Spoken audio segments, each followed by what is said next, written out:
If we were to rewind the film of history by millions of years, human civilization would not begin with machines, but with a small, flickering flame, trembling in a cave amid the primal darkness. It was at that precise moment, when an ape's hand grasped a burning branch, that humankind first learned to control energy, the first spark of mastery over the universe. From that instant, fire became the torch illuminating the entire evolution of human intelligence. When humans learned to cook food, they extended their lifespan. When they discovered metallurgy, forged weapons, and built shelters, they expanded their control over nature. Then fire transformed into steam, turning the first industrial wheels. Fire became electricity, lighting cities that never sleep. And eventually, fire became atomic energy, a power capable of saving lives or annihilating the entire planet. But the deeper essence of civilization is not merely about machines or matter.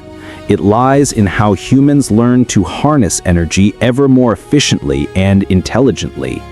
Every revolution, steam, electricity, computing, and the internet, marked a new step up the ladder of knowledge.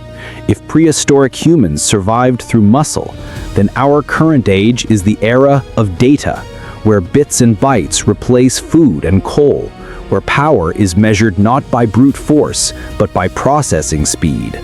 Think about it. Ever since humanity connected itself through the internet, we have created a vast neural network for the planet, a reflection of nature's own brain. Every click, every electronic signal, every data stream racing through millions of fiber optic cables, all are pulses of energy flowing between billions of minds.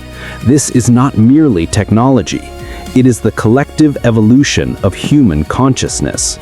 From the first flame in a cave to the nuclear reactor, from the clashing of stones to satellite signals orbiting the Earth, the journey of civilization is the journey of mastering energy to expand the limits of knowledge.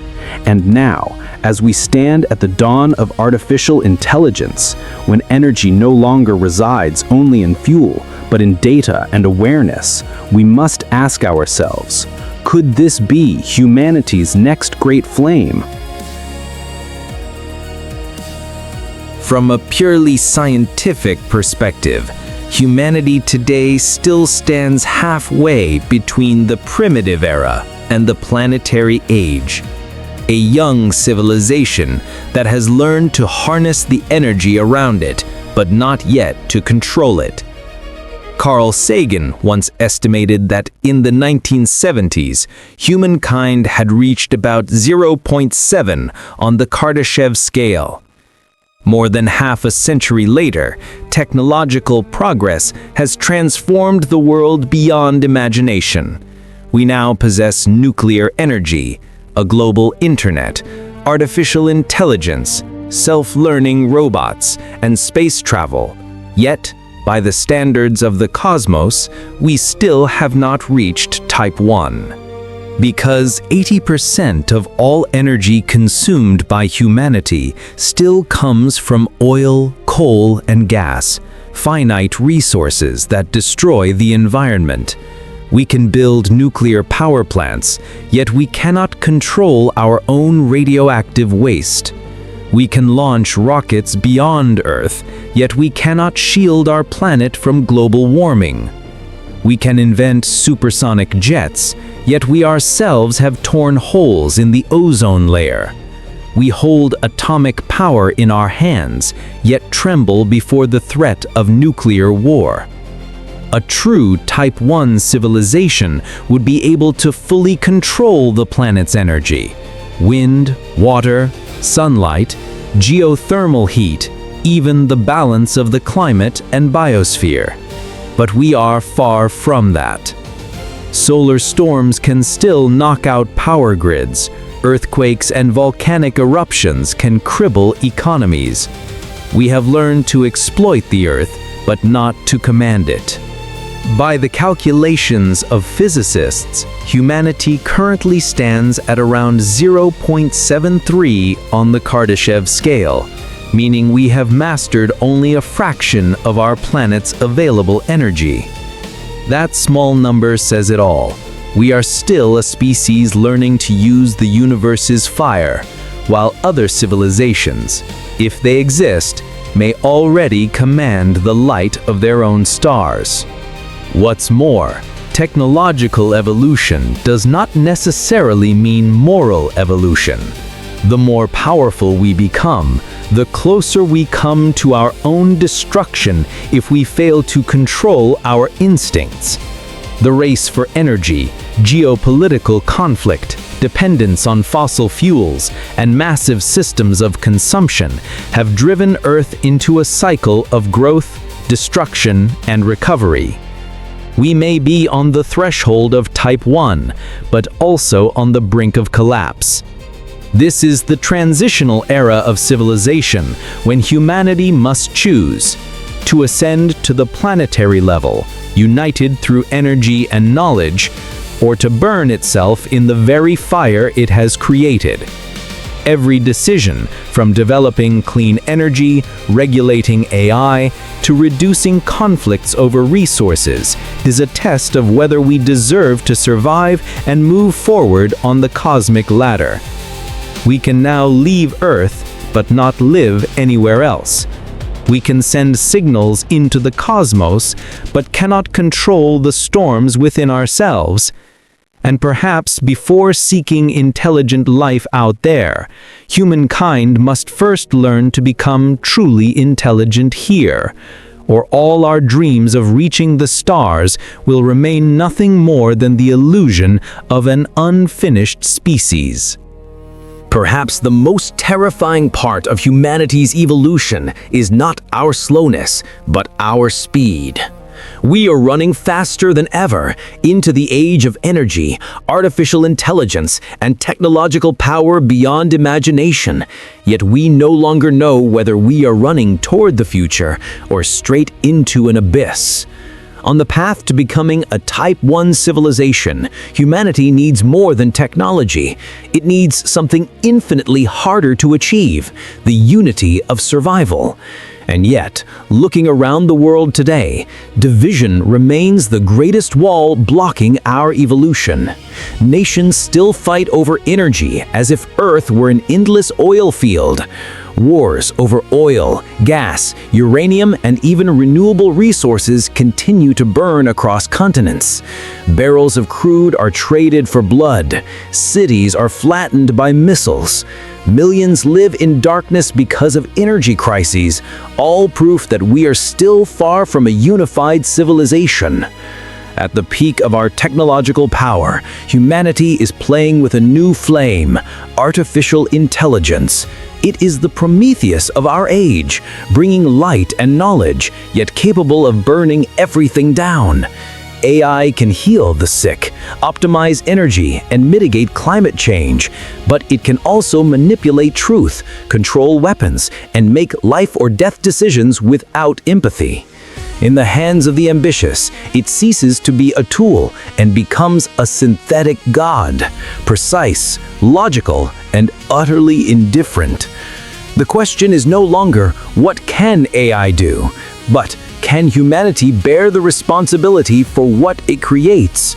This is the danger zone, the fragile middle ground between power and self-destruction that every advanced civilization in the universe must face. When a species learns to harness planetary energy, it reaches a crossroads. Either learn to control that power or let it consume them. Without mastery, one misstep, a nuclear war, an AI gone rogue, or a runaway climate crisis could erase our civilization in mere days. And here we stand, teetering on that edge.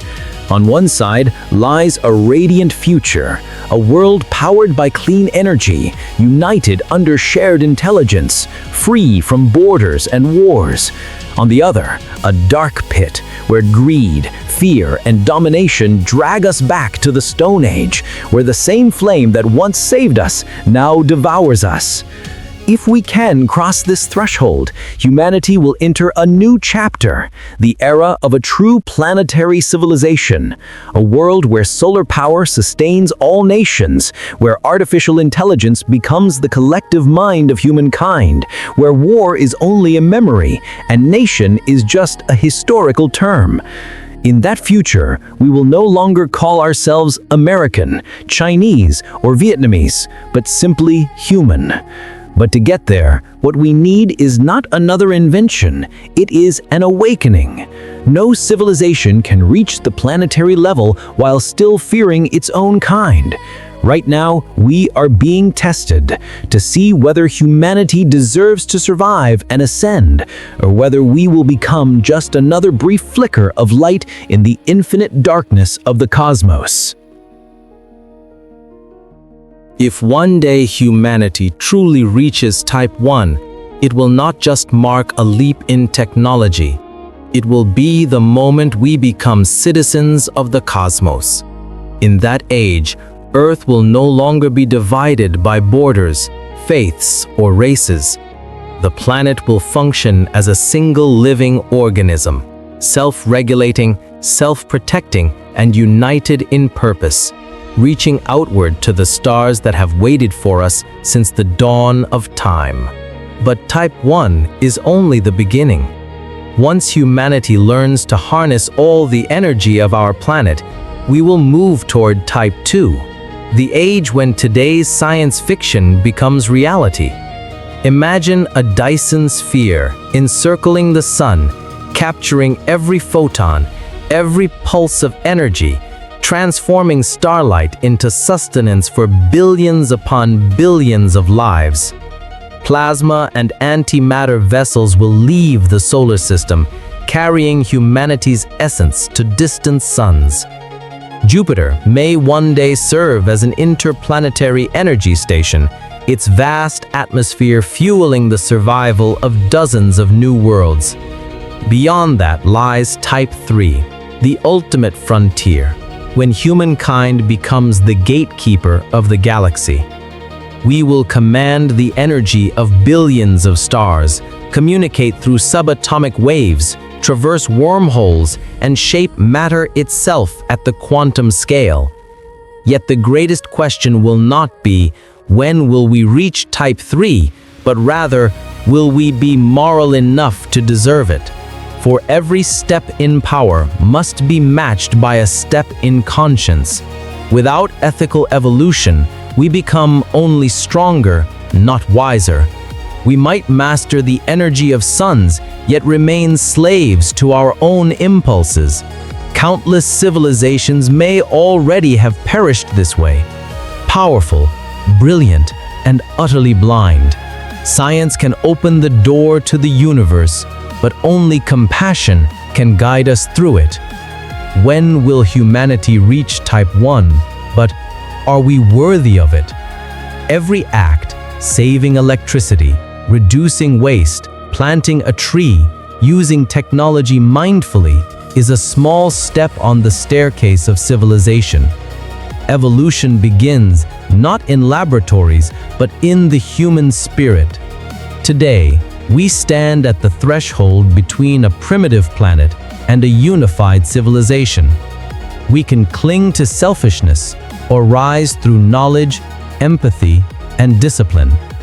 If we learn to cooperate instead of compete, to listen instead of destroy, and to govern desire instead of being governed by it, then humanity will not only harness the power of the stars, but also illuminate the power within itself.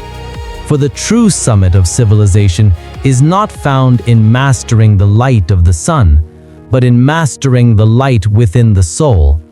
And only when we achieve that will we truly earn the title of a cosmic civilization.